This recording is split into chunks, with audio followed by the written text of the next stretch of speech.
Hello दोस्तों, welcome back to my channel. मेरा नाम मोहम्मद आसिफ। दोस्तों, आज हम बात करने वाले हैं WBC वाइट ब्लड सेल के बारे में कि वाइट ब्लड सेल क्या है और क्या काम करता है और उसका नॉर्मल रेंज कितना है और वो कितने टाइप के होते हैं और वो कौन से होते हैं और उनका नॉर्मल रेंज कितना है और WBC कम हो गया तो क्या होता है, अगर वो कम हो गया तो उसको ज़्यादा कैसे करना चाहिए और WBC ज़्यादा हो गया तो क्या होता है, अगर वो ज़्यादा हो गया तो उसको कम कैसे करना चाहिए। तो आज इस वीडियो में हम बात करते हैं। तो चलो दोस्तों, वीडियो को शुरू करते हैं। दोस्तों, वीडियो शुरू करने से पहले अगर आप मेरे चैनल पर पहली बार आए और अभी तक चैनल को सब्सक्राइब नहीं कर लिया तो पहले सब्सक्राइब कर लें और बेल आइकन भी प्रेस करें।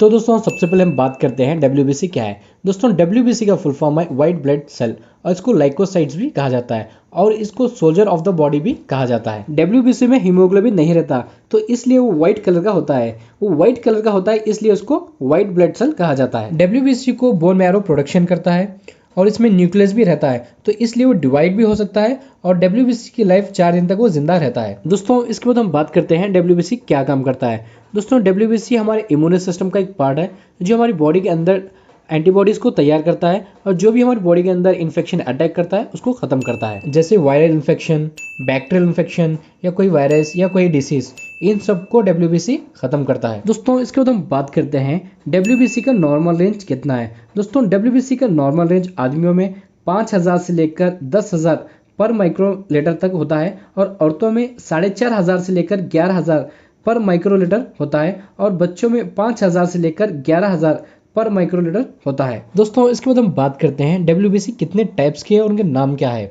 दोस्तों, WBC 5 टाइप के हैं: नेट्रोफिल, लाइफोसाइट्स, एसोनोफिल, मोनोसाइट्स और बेसोफिल। दोस्तों, हम बात करते हैं नेट्रोफिल के बारे में।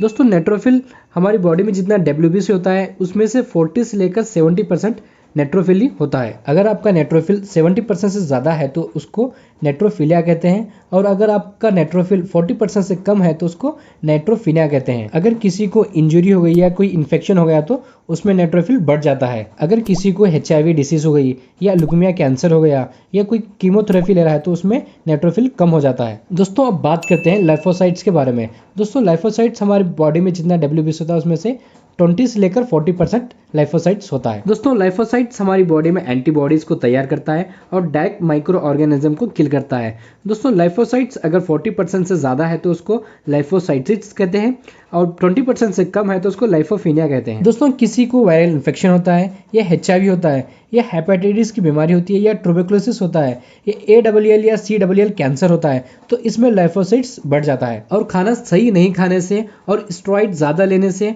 और रेडिएशन थेरेपी लेने से और कीमोथेरेपी लेने से लाइफोसाइट्स कम हो जाता है। दोस्तों, इसके बाद हम बात करते हैं स्नोफिल के बारे में। दोस्तों, स्नोफिल हमारी बॉडी में 1 से लेकर 6% तक होता है और ये एलर्जी और पैरासाइट इन्फेक्शन से हमें बचाता है। अगर किसी को अस्थमा हुआ है या स्किन इन्फेक्शन हुआ है या ल्यूकेमिया कैंसर हुआ है तो इसमें स्नोफिल बढ़ जाता है और स्टेरॉइड्स को ज्यादा लेने से स्नोफिल कम हो जाता है। दोस्तों, इसके बाद हम बात करते हैं मोनोसाइट्स के बारे में।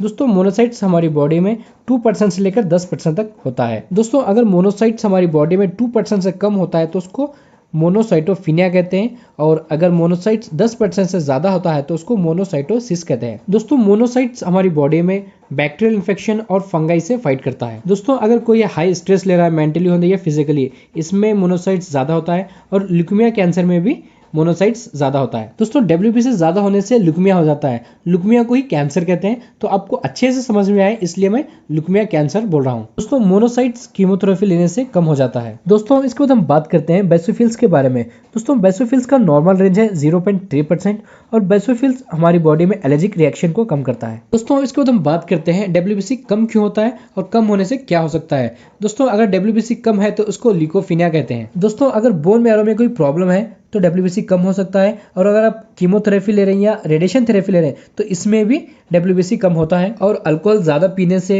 या किसी को HIV या एड्स है तो इसमें भी WBC कम होता है। अगर कोई एंटीबायोटिक मेडिसिन ज़्यादा इस्तेमाल करता है तो उसका भी WBC कम हो सकता है। या किसी को सीवियर इन्फेक्शन है जैसे मलेरिया या डेंगू, इसमें भी WBC कम होता है। और लीवर और स्प्लीन डिसीज से भी WBC कम होता है। दोस्तों, इसके बाद हम बात करते हैं अगर WBC किसी कम है तो उसके अंदर सिम्टम्स क्या हो सकते हैं।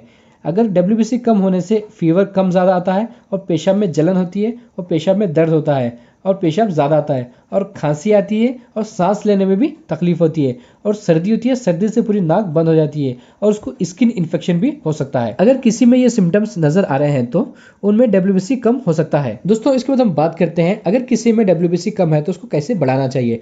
दोस्तों अगर किसी में WBC कम है तो उसको विटामिन सी से ज़्यादा लेना चाहिए, जिसमें विटामिन सी होता है, जैसे लेमन, ऑरेंज और पाइनएप्पल, और दूसरी चीज़ जैसे पपैया, और वेजिटेबल्स भी लेना चाहिए जैसे फूलगोभी, गोभी, और जिसमें एंटीऑक्सीडेंट होता है वो भी लेना चाहिए। और विटामिन सी को और पपैया को ज़्यादा लेना चाहिए, इससे WBC बहुत जल्दी इंक्रीज होता है। दोस्तों इसके बाद हम बात करते हैं WBC ज़्यादा क्यों होता है और ज़्यादा होने से क्या होता है। दोस्तों अगर किसी का WBC ज़्यादा होता है तो उसको ल्यूकोसाइट्स कहते हैं। दोस्तों WBC ज़्यादा होता है स्मोकिंग ज़्यादा करने से, और ट्यूबरकुलोसिस में, और बोन मैरो में ट्यूमर होने से, और लुकेमिया कैंसर है, और आर्थराइटिस मतलब जॉइंट में सूजन होना, और बॉल डिसीज, और स्ट्रेस ज़्यादा लेने से, मेंटली और फिजिकली स्ट्रेस ज़्यादा लेने से भी WBC ज़्यादा होता है। और टिश्यू डैमेज से थोड़ी देर के लिए WBC ज़्यादा होता है और नॉर्मल हो जाता है। और एलर्जिक रिएक्शन से और अस्थमा में भी WBC ज़्यादा होता है। और लाइमोफुमा हुआ है, या किसी का बोन मैरो पूरा डिस्ट्रॉय हो गया है, या किसी को बैक्टीरियल इन्फेक्शन हो गया है,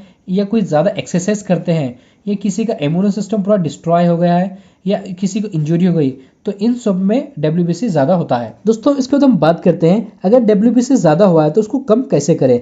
दोस्तों अगर आपका WBC 10,000 से थोड़ा ही ज़्यादा है तो आप उसको वेजिटेबल्स या फ्रूट्स या प्रोटीन लेकर उसको कम कर सकते हैं। अगर उससे ज़्यादा है तो आप अपने डॉक्टर से जाकर कंसल्ट करें। अगर आपका WBC कम है, बहुत ज़्यादा कम है, तो भी डॉक्टर जाकर कंसल्ट करें, या अगर बहुत ज़्यादा है तो भी डॉक्टर जाकर कंसल्ट करें। तो दोस्तों ये था WBC व्हाइट ब्लड सेल के बारे में पूरी इन्फॉर्मेशन। मुझसे कुछ छूट गया है या आप कुछ बताना चाहते हैं या कुछ पूछना चाहते हैं तो कमेंट करें, और आपको अपनी फैमिली या अपने दोस्तों को भी WBC के बारे में कुछ बताना चाहते हैं तो ये वीडियो को शेयर करें, और वीडियो अच्छा लगा तो वीडियो को लाइक करें, और ऐसे ही वीडियो देखने के लिए मेरे चैनल को सब्सक्राइब करें और बेल आइकन भी प्रेस करें। Thank you.